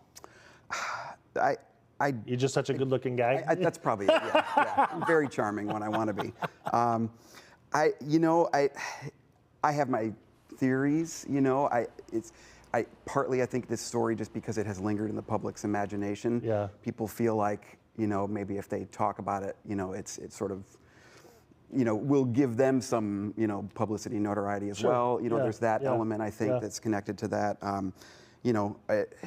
I think people just keep asking, and so these people out there that are still alive, and there's not many of them that are left alive, but do have stories to tell. Do you think the time element is a huge factor here? I mean, Nov Toko himself, maybe that so much time has passed, he's willing to talk more about it? Yes, I believe so. I think, because so many of the people that were involved are gone now, he's safe. Not a threat. Exactly, exactly. Right. I think that's it. I think it's just, and even, Rick Convertino, the former prosecutor who we interviewed, who's in that clip, said that, he's convinced that there's nothing will ever, they have this theory, but it's only a theory because nothing new will ever emerge because all the evidence is gone, all the people are gone. Well, you look at modern day murders, right? And 9 times out of 10, the adage is no body, no crime, right? Sure. And you look at some of these and they're very, very difficult, if not impossible. Yeah. We've seen it a couple of times where they actually get a conviction without a victim. Yeah. I mean, now you're looking at something 50 years old. Right. Yeah, exactly. Yeah. So it's more almost, and even they acknowledge that a couple times. A lot of it is just now kind of almost just for entertainment value. Right. We're having fun, picking this one apart because, this true crime is kind of really, kind of at a golden age right now, and this is sort of the granddaddy true crime mystery, right? So, but that's really it. It's kind of just almost just a fun kind of game. So you've been working on this for years then.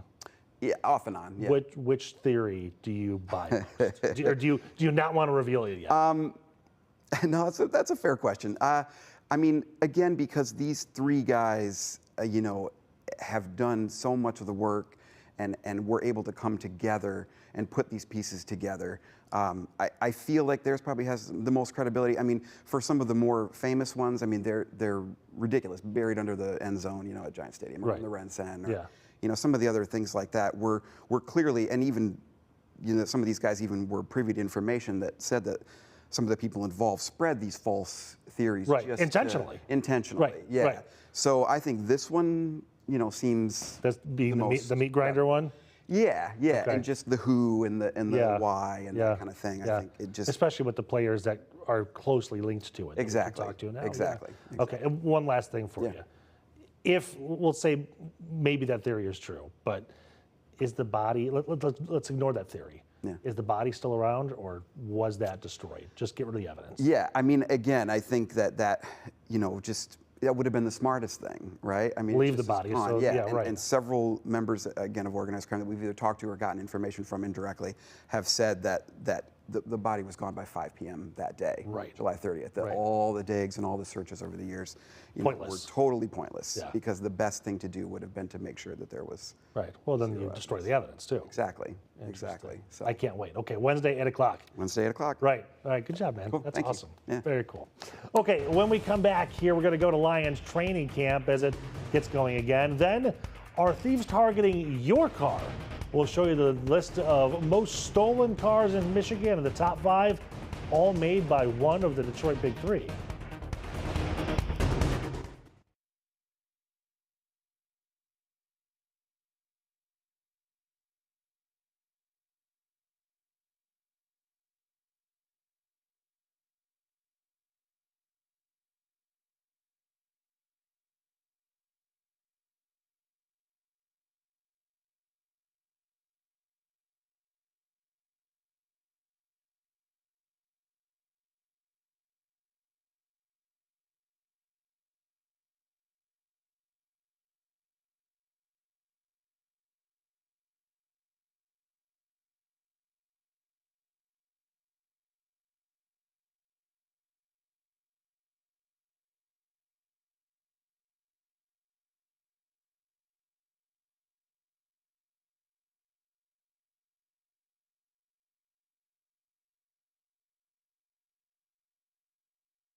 Welcome back to Local 4 Live. Are you driving one of the most stolen cars in Michigan?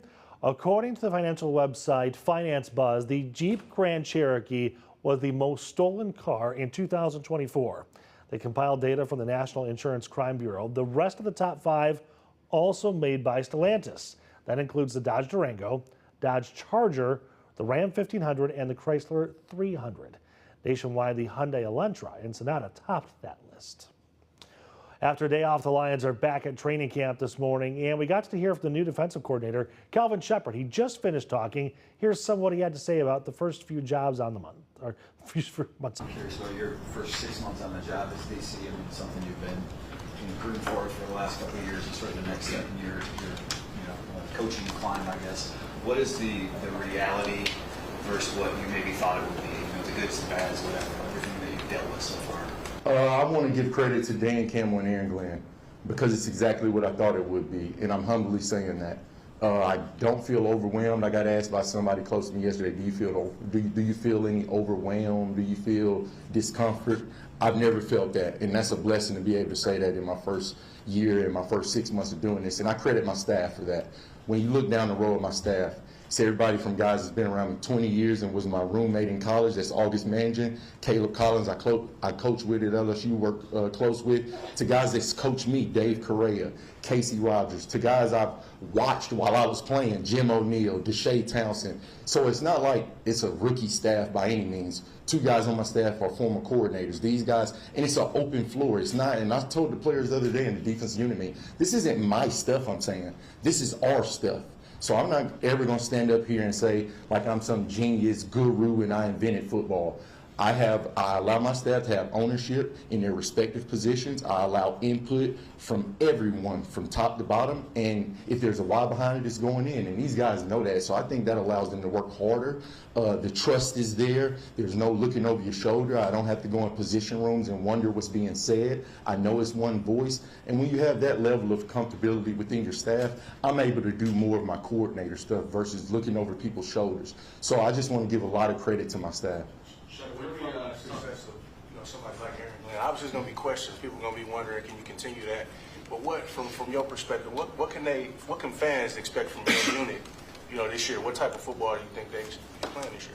We should be playing at a high level. And for me to say anything else is unacceptable, and my players know that. It's a standard here that's been set before, and we're raising that bar. We want to play at a high level on defense. Now, I told the room my first kind of speech to them, I'm not setting any goals, expectations, or any of that stuff. I know the makeup of the room, and I truly believe if we attack every day, and if we improve, but you got to be on a race to improve. You can't just be cliche in coach speak. A race to improve every day.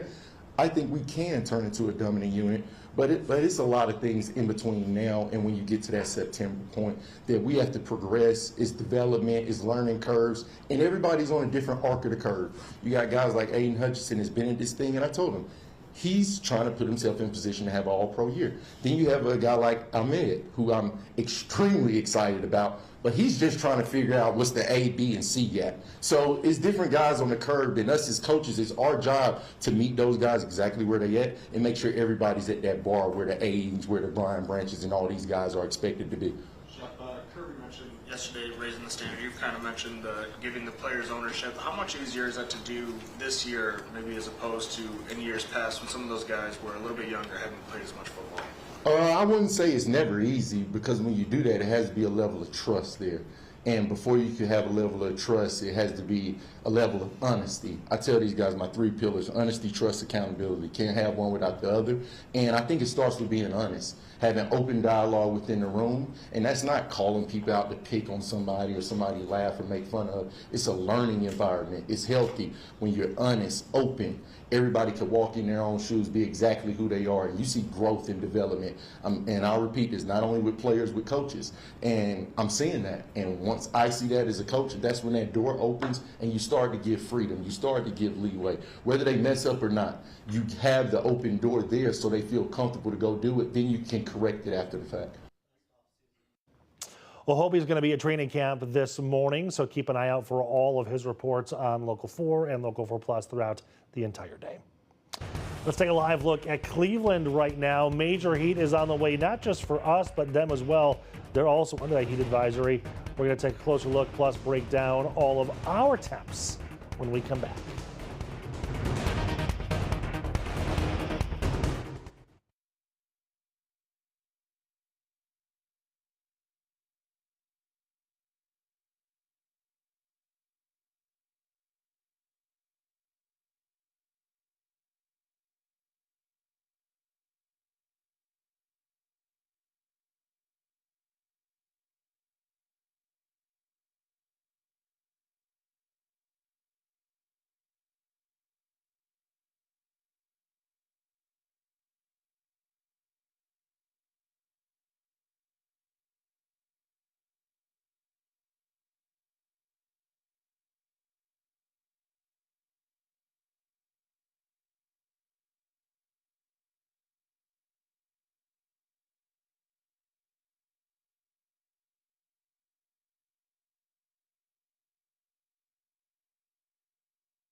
Taking a live look again at Cleveland this morning, where the temperatures are no good.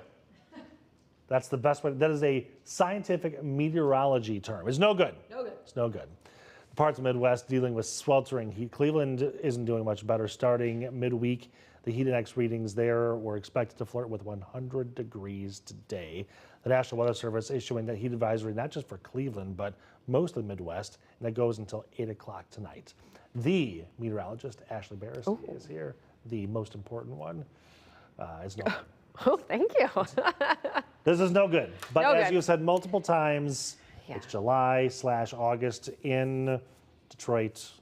It's okay. Comes with the territory. The territory. But, I mean, heat is one of the #1 weather-related killers across the country. You know, you so often think of tornadoes, severe thunderstorms, so you really do have to take heat really seriously.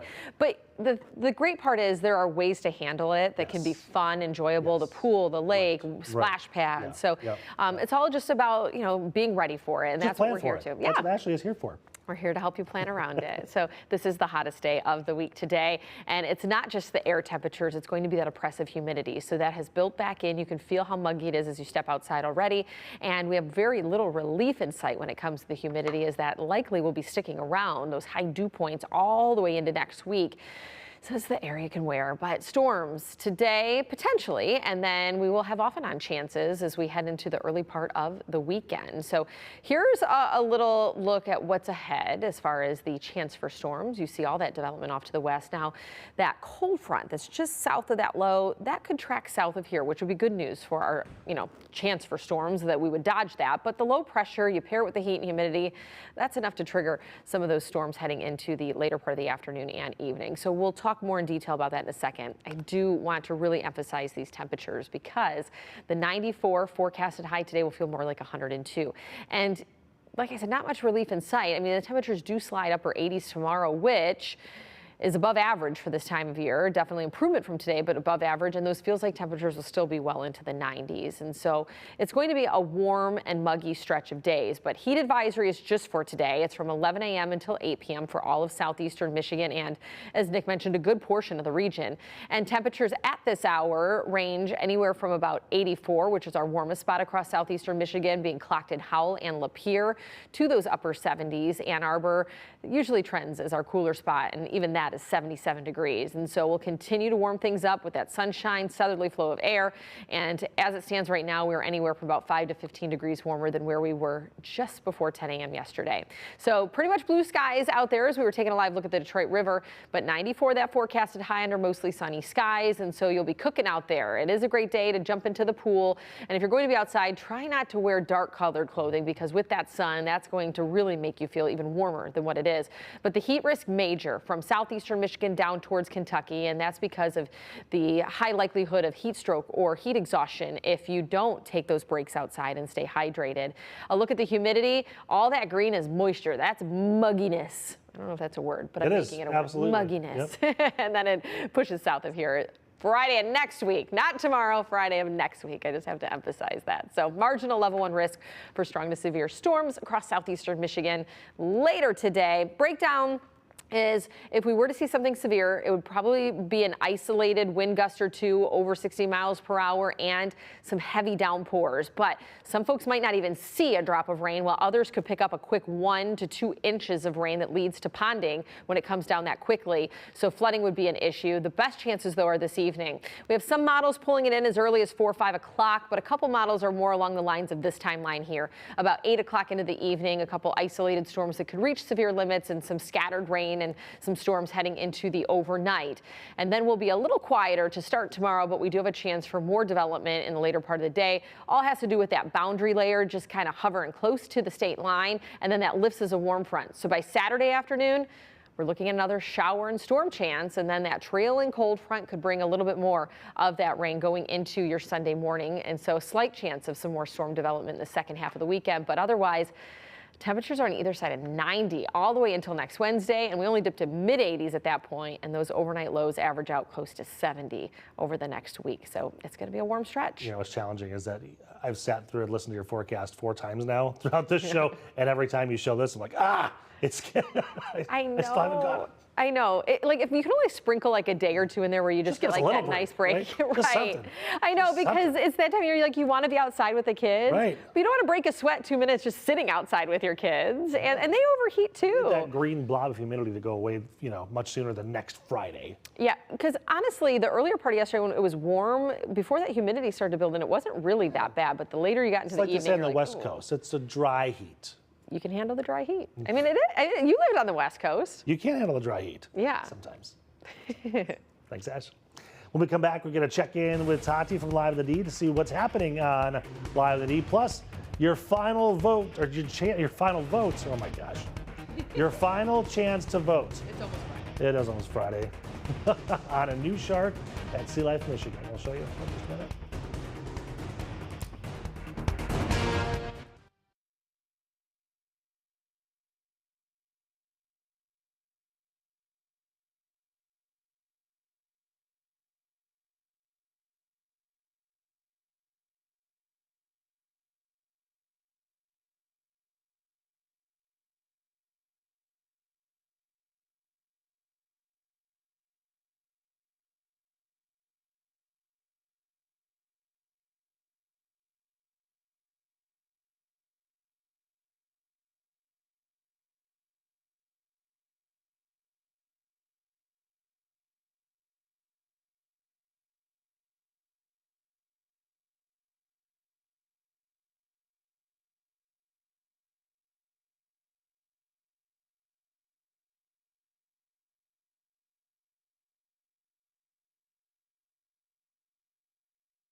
It's your last chance to vote on a name for this shark. The hound shark arrived at Sea Life Michigan Aquarium at Great Lakes Crossing. All last week, we've been asking for your suggestions on his name. You really came through. Here's some of the best names so far. You can vote right now on some of the names. Elvis, Bowser, Huckleberry, like Huckleberry Finn, or like Detroit sports theme, Steve Eiser Finn, Spencer Torkel Finn, Tarek Scuba. So many good ones to choose from. Voting is open until noon today. You have 2 hours left. We're going to announce the winner right here on Local 4 Live tomorrow. So much more coming throughout the day here on Local 4. Tati from Live in the D is actually on location today. Today on Live in the D, we've got a special edition for you as we are taking the show on the road. We are going to the city of Sterling Heights for the Sterling Fest Art and Music Fair. From delicious eats to live music to local art and fun for the entire family. We are diving into everything this 3-day festival has to offer, and in case you didn't know, admission is free. Stick around for a front row look at everything you need to know. It's all coming up today on Live in the D at 11 a.m. right here on Local 4. All right, Tati, thank you so much. Sterling Fest is a pretty cool place to be. Thank you so much for joining us for Local 4 Live. Of course, more news and weather always here on Local 4 Plus, and especially on clickondetroit.com. Be safe today. Stay indoors if you can. Check on your loved ones, your friends, your neighbors. Make it a great Thursday, everybody.